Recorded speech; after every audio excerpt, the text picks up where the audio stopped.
Hey friends, Dan Przowski from allaboutminibikes.com. I got a fly flying around here. It's a Michigan day, really rainy. So I'm in the garage, not a lot of room in here, but I'm going to talk about the 74 YZ80 A and some interesting, got to do a little bit of work on it, but what was interesting, some of the parts that I bought on eBay for it, which were hard to find.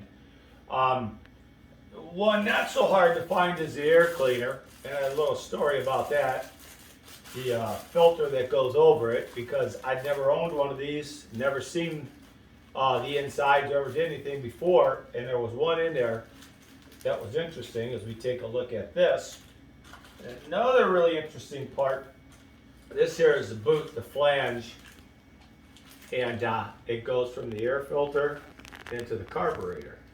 And this is really interesting because the motor was running up and down, revving up and down on its own, and I couldn't figure out what it was. I thought, is the gas bad or is the cable bad? The throttle cable, and then I took a look, and mind you, everything on here is original. Everything on here is original. But when I took a look at the boot on the other side, the back side of it was so old it had deteriorated. What it's doing is it's allowing air in there, which it shouldn't be doing, and that keeps taking it up and down. The revving goes up and down, and it gets crazy. And so I had to find a brand new boot. I even posted about it online. Well, the other place I found that they had one was on eBay. And for this boot, this here is just real Japanese boot. It was $169, I think, plus shipping. And there was no other bike that converted the same to this, like the Yamaha GT or anything. There was no other one. I asked around. And the funny thing was, so I look at it, I'm like, I gotta have it. There's only one out there. And a couple of the guys or companies that I wrote to on eBay, I asked, hey, do you have a boot that fit for my YZ80 A? It maybe came from a GT or something like that, and they all said no. But one of the guys said, we don't have it, but he gave me the part number. And you might want to try this trick sometime. So I took the part number and I entered it in my search in eBay, and I found two of them. And it was, I want to say I paid either $59 or $69 for it, and $6 shipping or something. So huge savings. And what you find with the vintage bikes is that it gets really hard to find some of the parts, and this here is just one of them, and you can't go without the boot. And again, mine, where it started to rot out, let it suck in air, and that's just no good. So I've got that piece. It was just an interesting story. So maybe thinking for future, if you're looking for a part you can't find, it amazed me. I put the part number in on the eBay search, and out came this right here, two of them. And so the little story about this with the air filter, let me see if I can get this side off, the panel off here. Even taking this off was different the first time I did before I had this painted up, because so old, everything is different the way it attaches or detaches these days. Don't want to lose that. Clip comes out. I got this propped up here, so let's see. So this was interesting because when I took it off the first time, I thought that they just put any old thing in there to cover as an air filter. But in reality, it was about, the material appears to be almost the same as what my original is, but it is not. You didn't even open this thing up yet. Yeah, I haven't. You probably think I'm weak as can be. Yeah, Wimpy, I try not to get in there and wreck the filter itself. Jeez, oh, pieces. Come on, old man. Alright, there we go. But the material on here, I don't know what the heck it is actually. Feels the same as this. but it's not. They took some kind of wiring, put it around. Now that's the first time I've had this off actually, so if I can get it off. Yeah. Did a real fun job on this, they did. Let's take a look at it. Yeah, they looped it on here somehow. And I don't want to break the bracket, which is already broken. So, trying to see how they twisted it. This is why you hate getting bikes or stuff where people just did it. Anyway, did it on professional. How about that? So this piece here is the original. Just a matter of me getting this spread out and over it. It's actually got some oil on it still, but who knows? Maybe I oiled it up because we did ride it a little bit.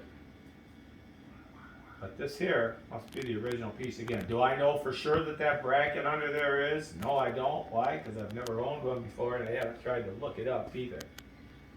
But pretty much so, I'm going to say it is. Yeah, because it fits right over that piece. So anyway, now we're safe for riding in there. And it'll pop right on there like that, and I've got it right. So what I've got to do now though is I've got to get this flange on, which hooks on the back side of there, and the only way to do it is to get this off, to get the box off. But to get the box off, before I can get around to the other side to get to the nuts and bolts off that side, I'm going to have to pull off the pipe to be able to get around there and get those off. So what I'm going to do is pull those off, and I'll get right back to you as soon as I got that off so you can see what's happening. Alright, so now I've still got to get this side number plate off of here, and of course that's where the exhaust is, and it's metal, so this one's metal also. And be really careful so you don't scratch the paint and stuff when it's when it's a newer bike and you're not really trying to keep it super clean. That's another story, but try not to mess anything up on this one. See if I can get this here by hand. There we go. Which exposes here, so now I'm going to have to get I've got to loosen up the nut on here and pull the other bar, get the bolt out of there, and that should be able to slip off, and from there I'll show you what it looks like at the opposite end of the air filter box. Alright, so I took off the side cover over here. We talked about that. I showed you that. There are two nuts, bolts going through here. You had to get those out, a little bit tougher because the inside are by the fenders. That takes the seat off. And then underneath there, you have one more bolt holding on the pipe, the exhaust pipe. I'm going to just take her off just a little bit, but I have to work around to get it off so I don't scratch anything. But once that's released, and I took the front one off and the back, then it just comes right off. Let's see what we got here. There we go. So now, for that being done, and I try to keep stuff back in the spot so I remember which is which as good as I can. You come around, see if you get around over there and show the two screws that are holding the air box on. So I've got to get to those, get those off in order to get that off. I'm just letting you know right here, where the boot's attached to the filter, this is a bear. It is a 10 millimeter, but you've got that one and the one down under here, and they are just really hard to get at. But just letting you know, the way this bike was built, you cannot hit the socket unless you get a deep well. Maybe the deep well, I didn't have it. I put a 10 on here. It did not do anything. But anyway, as soon as I get that off, I should be able to pull that cleaner right off. I don't know if it's better. So I've got these out. They were bare, but I had to use to get the nuts off. I had to use a deep well, but one of them was a little bit rounded. Anyway, so I pull that. I come around this way, and then I had to loosen up off of the carburetor, and we'll see. So there we go. And the boot, you can see here, it's just worn away. Now I could save this, you know, in reality I could get a piece of tape on there and stuff and get it just right. There's a couple other things you can buy market wise, but it's just old and really brittle. And I like the bike, I want the bike, and I want it to run right, so I'm not going to do that. I am going to go and put the new boot on it. Alright, so you can see here's the new boot and the old boot. So we're really missing down there, and you can just see how worn it is, how worn out it is, even up here. So I'm going to get it and put it back on the, put this one on the airbox now. Alright, so these are just a bear to get at. Get this on there right and get the clip back on so it's holding it onto the back of the air filter cleaner box. See if I can, oh correct, that's great, I didn't reverse. This stuff's just fun sometimes. That's good, let me get it here.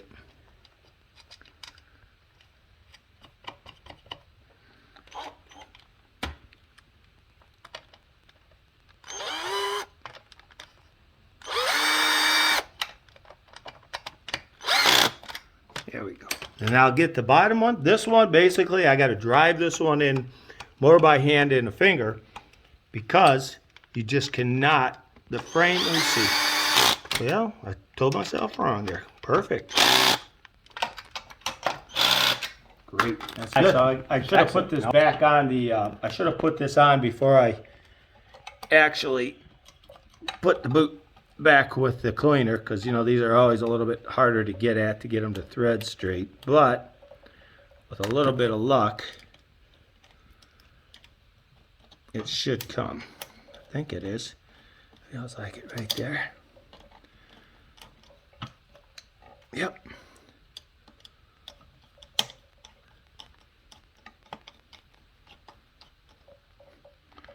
Sure, I'm on there all the way. I might be off slightly, I don't know. What I'm going to do for the heck of it is to loosen it up slightly because I don't want to wreck the boot.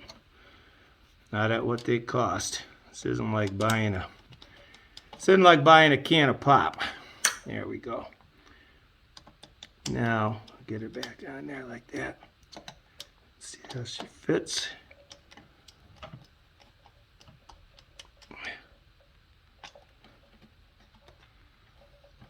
Okay, feels snug. So let me just get a little more, and I'll go on to the next. Okay, so now you got to remember to totally reverse the process, because if you mess it up, especially like here, it's a pain in the butt. And so the exhaust has got to go back on first, because this here bolt that holds it on this here flange is underneath the seat. So if you put the seat on or do whatever wrong, you're going backwards again. Anyway, so I'll do that when I get this back on. Okay, so I got the exhaust back on, and it's really important you get it started down here on the cylinder, just enough starter to hold it. You get it, put the bolt in up over here so that you know that's lined up, and the same thing with the flange that holds it and supports it to the rear fender. And then what I did is I screw this one up, but this is the last one I tighten up. I get this there, and I make sure that I get it tightened down on the cylinder first before I do the rest of it, because if these get tightened and that's not in line, it's never going to close all the way. So now this is on and it's good and strong and it's like it should be. I'm going to put the side number plate back on and we'll go to the other side. Okay, so now we got this number plate real secure on this side. I got to get some better bolts and stuff for this, but it's secure on this side. So now I'm going to put the seat on, and then I'll put the other number plate on that side, and that'll complete that. Okay, so now I put the number plate back on this side, and when we do the seat, the very last, it's not super duper hard, takes two. You just got to make sure when you do it that you get the tongue in there so it holds it. And these old bikes, you hope it just lines those holes back up. It's usually a little bit of a fight, because once everything gets real old, it just starts to warp on its own. But once we get that back on there, she should be good to go.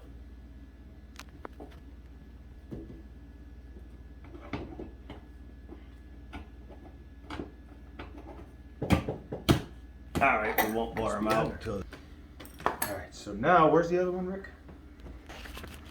Here. All right. This one's in a rough spot.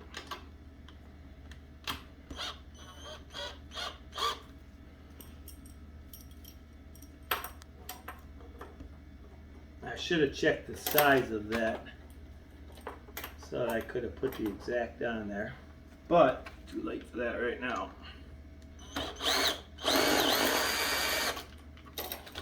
Yep, I'm gonna have to do that. It's not quite bad. Let's see if this will hold it. I don't have a good grip on that wrench. But it may have been enough to get it going. Nope.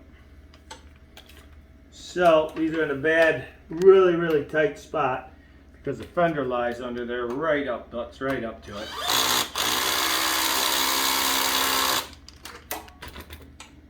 But that is good. So we'll take it outside and we'll see if she runs.